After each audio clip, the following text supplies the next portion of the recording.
Hello everyone, welcome back to our blog. তোমরা সবাই কেমন আছো? আমিও খুব ভালো আছি। তো সকালবেলা এখন ছেলের জলটা গরম করতে দিচ্ছি, মানে ও যে জল খায় ফোটানো জল, তো সেটাই গরম করতে দিচ্ছি। তো এইদিকে দেখো ছেলে উঠেও গেছে, ওই একটু দেখিয়েও দিলাম। যতদিন পারছি ওকে ফোটানো জলটা খাওয়ানোরই চেষ্টা করছি। তাছাড়াও ও যে খাবার খায় একটু ফুটিয়ে, মানে ফোটানো জলটা দেওয়াই ভালো। তো আজকে সবার আবদারে বানাবো হচ্ছে পোস্ত দিয়ে কাতলা মাছ। তো সেটারই প্রিপারেশন করব, তোমাদের সবটাই দেখাবো, সবটাই শেয়ার করব। তো তোমরা দেখতে থাকো। তো এখানে দেখো ও জলটা ফ্ল্যাক্সে ভরে নিয়েছি। আজকে ভালোই রোদ উঠেছে, আর সকাল থেকে আমার ভালোই শীত করছে। কার কার করছে জানি না, কিন্তু আমার শীত করছে। আমি এমনি একটু শীত কাতুরে, তো সেই জন্য একটুখানি বাইরে এসেছি, রোদটা উঠেছে বলে।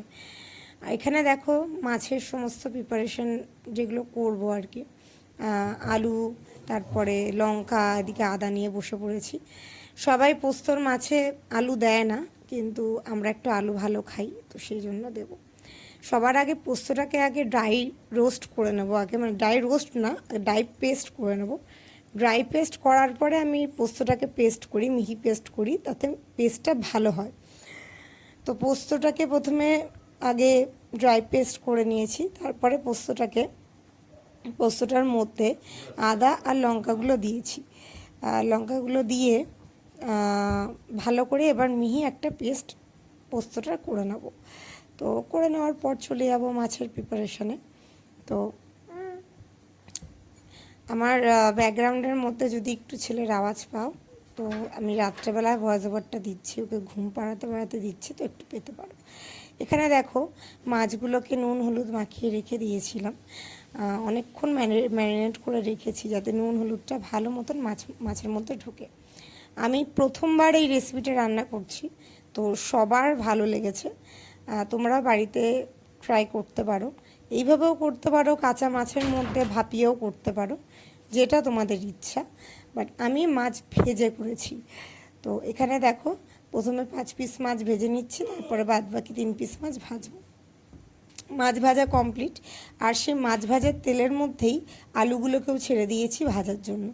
এবার আলুগুলো ভেজে নিলেই আমি পোস্ত দিয়ে মাছের ঝোলটা করা শুরু করব। ফোড়নে আমি দিয়েছিলাম 5 ফোড়ন আর একটা গোটা কাঁচা লঙ্কা। এখানে আমি কোনো তেজপাতা ইউজ করিনি, তোমাদের যদি ইচ্ছা করে তেজপাতা ইউজ করতে তোমরা করতে পারো। তো এবার আমি তেলটার মধ্যে সেই পোস্ত, আদা আর লঙ্কার পেস্টটা দিয়ে দেবো, আর তার সাথে একটু হলুদ গুঁড়ো, লবণ, জিরে গুঁড়ো, ধনে গুঁড়ো দিয়েছি, আর কোনো মশলা অ্যাড করিনি।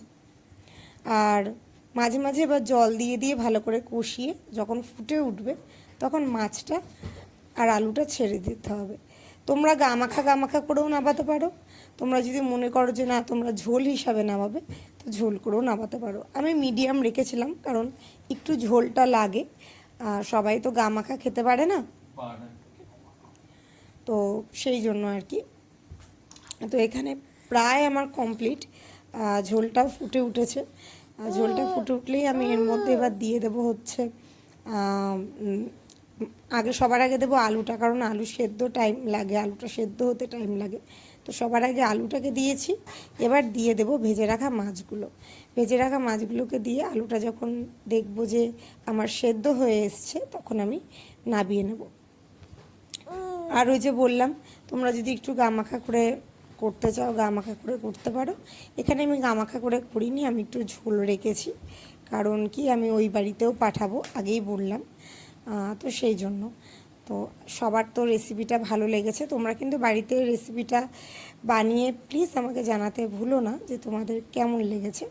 তো আজকের ব্লগটা এইটুকুই, ভালো লাগলে লাইক কমেন্ট শেয়ার করতে কিন্তু ভুলো না, আর আমার ইউটিউব চ্যানেলটাকে সাবস্ক্রাইব করতে কিন্তু ভুলে যেও না।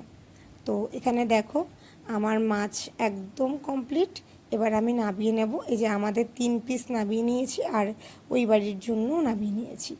তো আর এখানে চালটা ভিজিয়ে রেখেছি, চালটাকে বসিয়ে দেবো এবার ভাতের জন্য। তো সবাই ভালো থেকো, সুস্থ থেকো।